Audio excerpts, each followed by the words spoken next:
You had a European Civil War that began in 1914.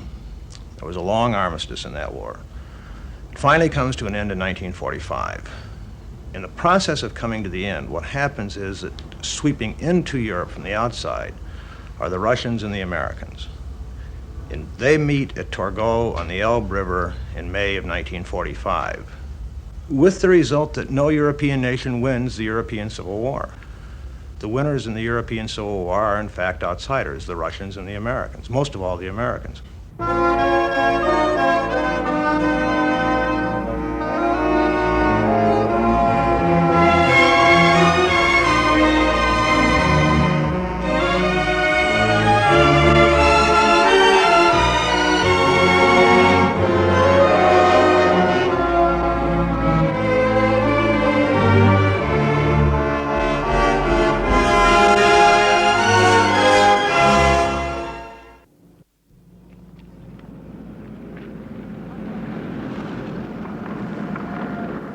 Germans had tried to conquer Europe. It had taken 6 years to defeat them. They were peaceful now. Was there any way of keeping them that way, apart from dismembering Germany itself? Well, the whole idea was that you would not split up Germany. The idea had been kicked around in the West, especially by the American Secretary of the Treasury, Henry Morgenthau, that Germany ought to be divided. Germany, of course, had been a united nation only since 1870. The newest of all the nations, really, the youngest of all the nations in the world.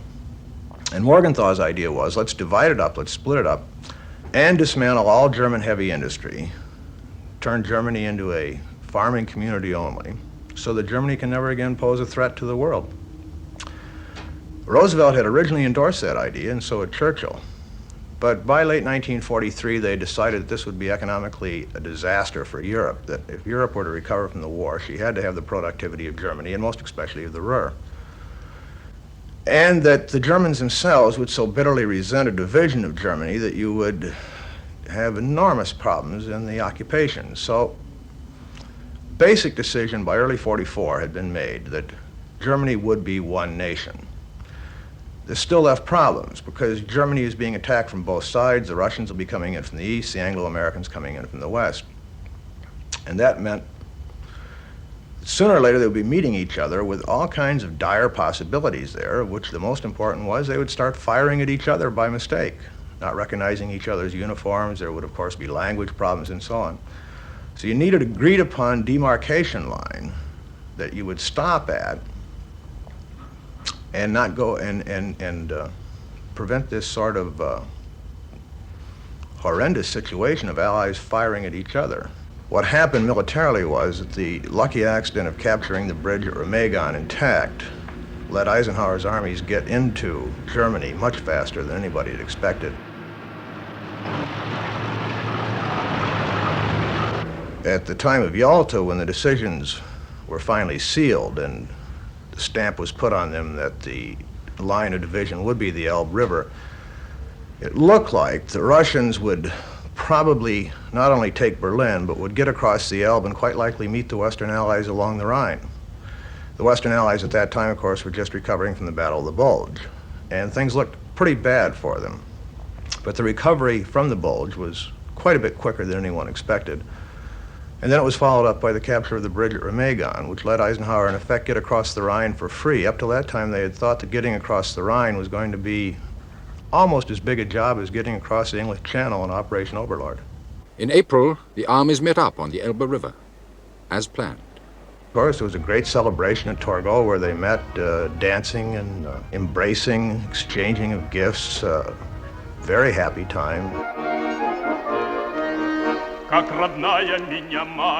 United States, of course, during the war had been propagandized into seeing Russia as a democracy, a land of freedom lovers, with essentially broad social aims about the same as those of the West, which seemed to make sense since they were clearly an enemy of the Nazis, and we were an enemy of the Nazis. Thus, it appeared we had a great deal in common. Now, the leaders were, especially the British leaders, and most especially, of course, Churchill, never agreed with this view. But this was, in general, the view of most of the ordinary soldiers and the citizenry of the United States. There was no intention during the war itself of dividing Germany up between East and West. The intention at the time was simply to provide for an orderly administration of the occupied areas. Remember, the first big act after the war is that everybody lives up to the wartime agreements about zonal boundaries, and the thing that stands out here is that the Russians do let the West come into Berlin, which is, 80 miles within their zone. They didn't have to do it. They could have acted in Berlin as they acted in Poland. They could have just said, to hell with you. We're not letting you in. We're not going to live up to the agreements that we signed at Yalta on this. We're going to hold on to Berlin. After all, we captured it. We paid the cost. 100,000 Russians died. But Stalin was still hoping for an American loan. He desperately needed to get reparations from Germany, especially from the Ruhr. And if he were going to get these things, he was going to have to cooperate with the West. He recognized this. In areas in which he felt it was possible to cooperate with the West without making too many sacrifices in Russian security, he did so, and I would point to Berlin as the chief example of this. In the case of Poland, he simply couldn't allow the Polish colonels, the Catholic Church, the Polish landlords to come back and take control of Poland. Poland, as he pointed out time and again, had 3 times in the past generation been a gateway for an invasion of Russia. Berlin, he could afford to make concessions on, and he did. So Stalin was clearly eager to get along with the West. He was not a revolutionary. He wanted to conserve what had been gained by the Bolsheviks in the Russian Revolution. He wanted to conserve the Russian state. He wanted security around Russia's borders. But he was not a man who pushed for a worldwide revolution. There are all kinds of examples of this. Greece, for example, the Greek Civil War was being waged at the time, and the British were very deeply involved. British troops fighting against the communists and radicals generally in Greece on the side of the monarchy. Stalin quite clearly lived up to the wartime agreements with Churchill and refused to support the Greek communists. The Americans were asking for an awful lot. They wanted not only to control the areas that their armies had conquered, but they also wanted to have a major say, or at least an influence in, the areas that the Red Army had conquered. Now, in 1943, when Italy surrendered, the Russians wanted to be a part of the occupation of Italy. Italy, after all, had been one of the Axis powers that had attacked the Soviet Union. But the Americans and the British systematically excluded the Russians from any say in the occupation of Italy. Stalin originally protested against this. But eventually he said, aha, I see. The precedent has been set. The principle is clear. Whoever occupies a country also imposes upon it his own social system. And Stalin was happy enough to accept that precedent. The Americans, however, were not willing to go along with that when the shoe was on the other foot. So the Americans were demanding a major say in Poland, while being totally unwilling to give the Russians any say in the areas that their armies had conquered. From the Russian point of view, if the West was going to go ahead and exclude them from all areas in which Western armies were in control, they had the perfect right to exclude the West from any say in the areas where the Red Army was in control. And they systematically followed this principle for the remainder of the war and into the post-war period, and indeed up to the present time. Russian suffering during the war had been appalling. Their shattered economy had to be rebuilt. To do it, Stalin had to choose between self-help, turning to his allies, or stripping the conquered lands. Well, he had those 3 alternatives. He could either do it by forced savings on the part of the Russian citizenry, who had, of course, been through hell for the past 4 years. But if you continued to make demands of them, force them to work, provide them with none of the ordinary consumer goods, Russia could rebuild on her own. This was the least desirable choice, but it was a choice. A second choice that worked hand in glove with it was strip all of the areas that you have conquered. Just move out everything that's movable and bring it back to the Soviet Union and restore the Soviet Union that way.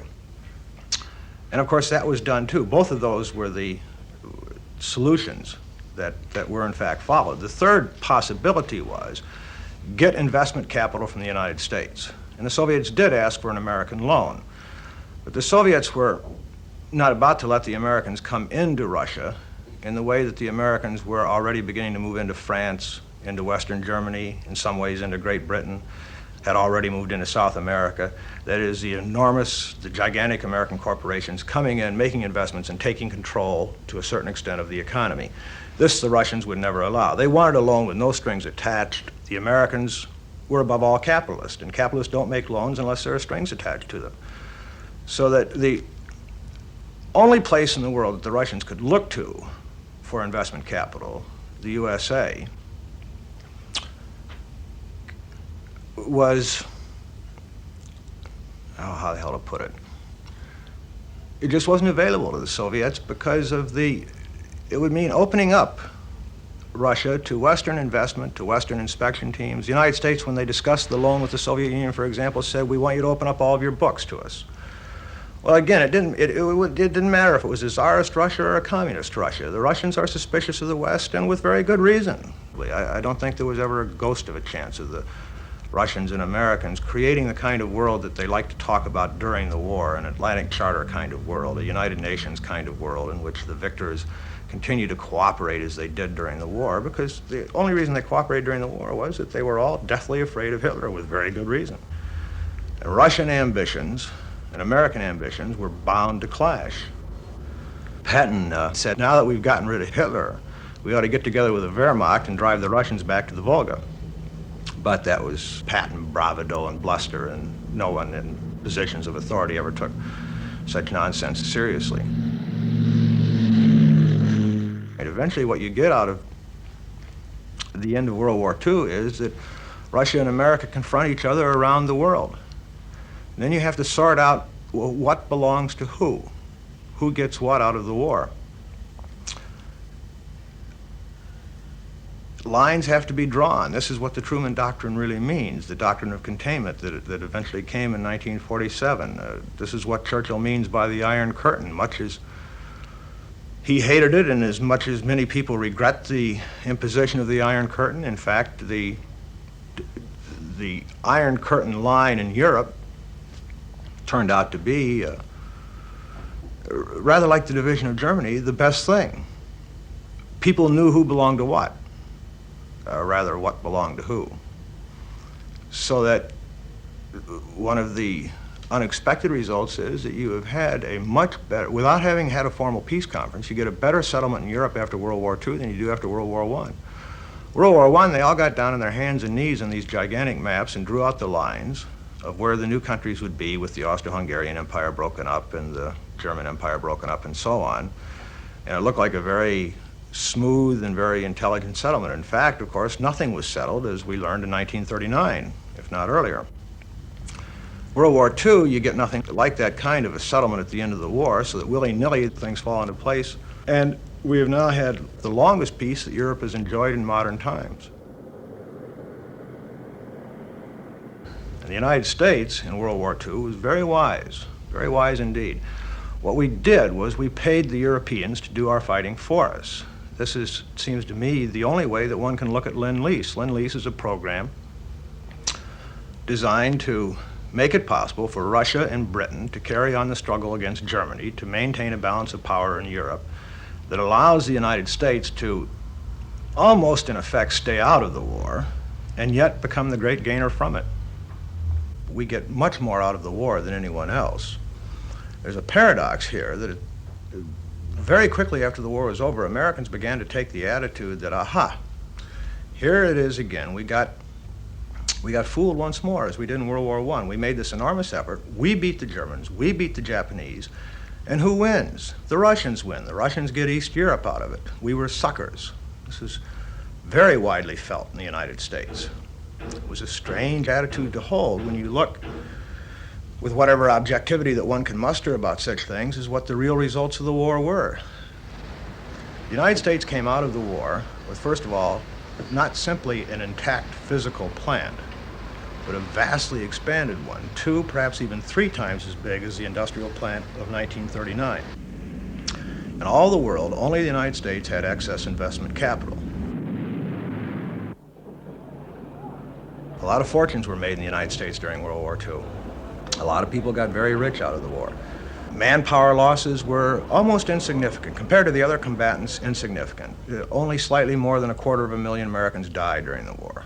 America was the least mobilized of all the nations, of all the major combatants in World War II. Altogether, we had an Army and Navy and Air Force of 12 million men out of a total population of 170 million. And of those 12 million, probably less than 6 million ever got overseas. Within the United States, first and foremost, the problem of the Depression was solved by World War II. Now, of course, economists in the United States and elsewhere, the British economists were just as guilty of this, felt during the war that the big problem after the war was going to be a return to Depression conditions. And they agonized over that problem. What's going to happen when we demobilize these armies and all of a sudden we're going to have 10 and 12 million unemployed again? What they failed to recognize was that money was being made hand over fist in the United States during the war, and there was nothing to spend that money on. So it was being saved, and you had this enormous pent-up demand for consumer goods that only American factories could satisfy, not only within the United States, but for Europe and Asia as well. So that at the conclusion of the war, the United States went into a boom, an economic boom, that made everything that preceded it in America look like peanuts. The idea that America was the world's great industrial power in 1939 is not exactly right. It potentially was. But when America really takes off and really begins to dominate the world, and what we think of as the American lifestyle today begins to take hold, is post-1945. There are a lot of statistics available on this sort of thing. Before World War II, for example, American per capita consumption of meat was 50 pounds per year. By 1950, it was 150 pounds per year.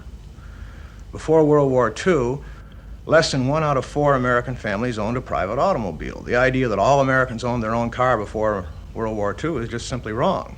But by 1950, almost literally every adult male American owned his own automobile. One could go on with that kind of statistic for forever, really. The big boom for the United States is after World War II as a result of the American victory in World War II. The irony is that having paid the least for victory, the United States got the most out of it. The British fought the Nazis longer than anyone. But the victory they won was a triumph with a difference. The British had as many problems, if not more, in recovering from victory as the Germans did in recovering from defeat. The biggest single criticism I would make of Churchill during the war was that he overstrained the British economy for victory, that he did more than had to be done. Britain was certainly among the most mobilized, if not the most mobilized nation in the war.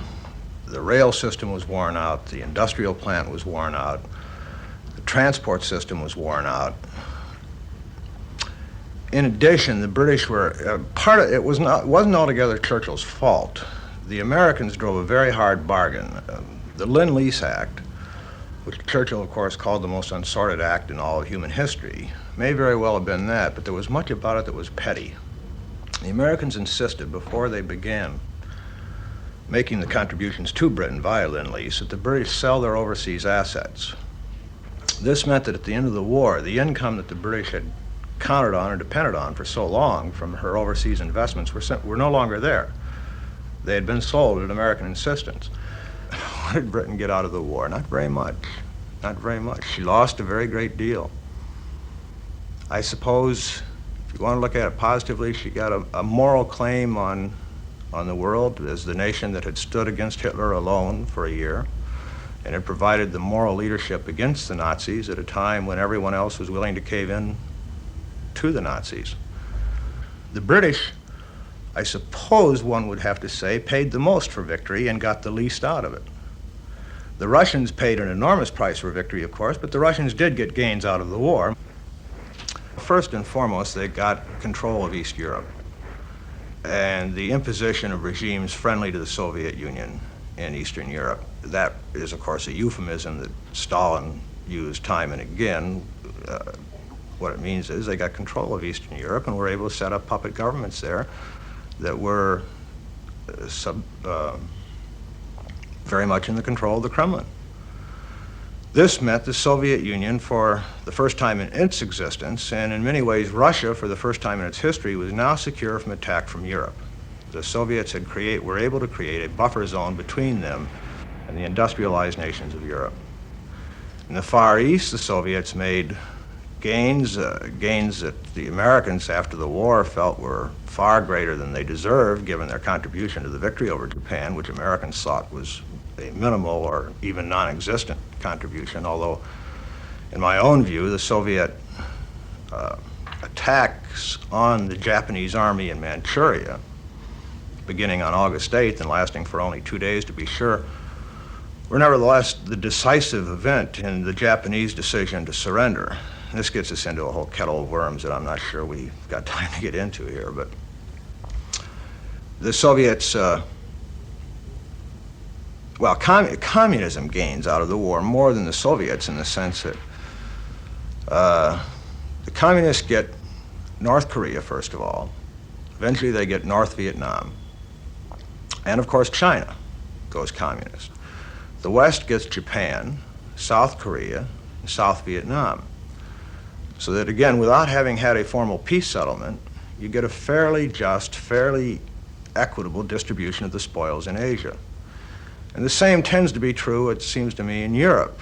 The West gets Western Germany and holds on to France and Italy.